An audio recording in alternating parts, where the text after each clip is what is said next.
We hear about halal foods so often. It's normally associated with clean and healthy food that's better for the body than others. But what exactly is it? What makes food halal? And is it okay for believers to partake in? Let me tell you. Halal is an Arabic word which means lawful or permitted. It is a term that is used in the Islamic religion and dietary concepts in contrast with the word haram, which means unlawful or not allowed. Halal food guidelines come from three main sources. The first is the Quran, which gives clear rules about what is allowed or forbidden. The second is the Hadiths, which are stories and teachings from the life of the Prophet Muhammad. And the third source is the rulings of Islamic scholars. So these are people who have knowledge of the Quran and also Hadiths and decide what is considered halal. One thing to note is human beings cannot forbid halal, and the guidelines are divine, just as human beings cannot permit haram. Once again, that guideline is also divine. It is important to note that halal is more than just lawful food or lawful items. It holds a deep spiritual and cultural significance in Islam. The consumption of halal food is not just about fulfilling a dietary requirement, it is also a manifestation of faith and obedience to God's will. And halal dietary laws guide Muslims in making food choices that are in alignment with their religious beliefs. While halal refers to much more than just Islamic dietary practices, the term is most often thought of when talking about food, drinks, and other products.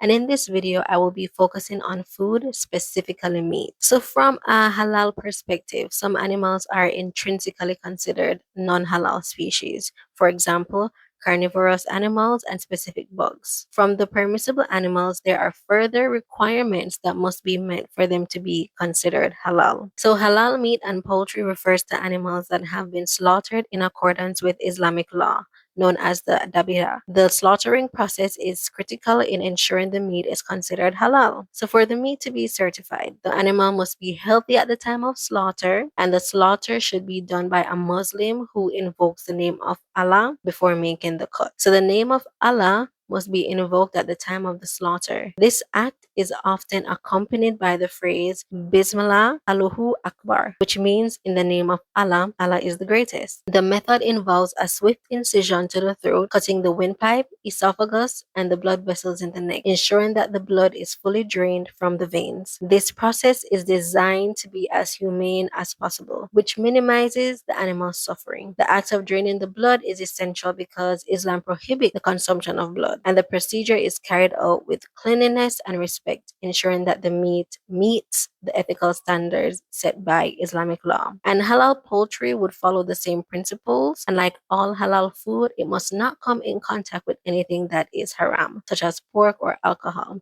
And this is during processing, storage, or even transportation. So let's read 1 Corinthians chapter 8 verses 4 to 6. As concerning therefore the eating of those things that are offered in sacrifice unto idols, we know that an idol is nothing in the world, and that there is none other God but one. For though there be that are called gods, whether in heaven or in earth, as there be gods many and lords many, but to us there is but one God, the Father, of whom are all things, and we in him, and one Lord Jesus Christ, by whom are all things, and we by him.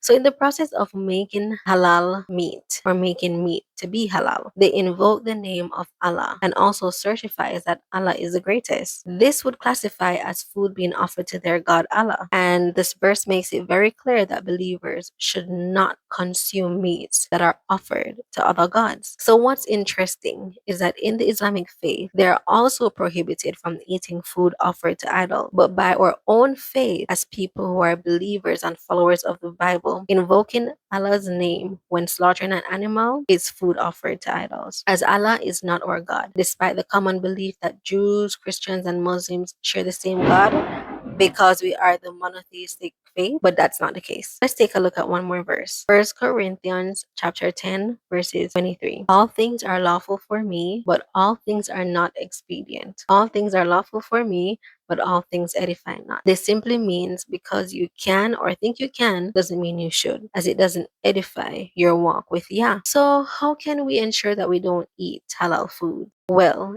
it clearly states so whether or not food is halal because Muslims would need to know. And there's also an halal certification symbol that might be on the packaging. So with all that's being said, tell me what you think in the comments. Do you think it's okay to eat halal foods with our faith, specifically the meat, because of the process? Let me know and I'll see you in the next video.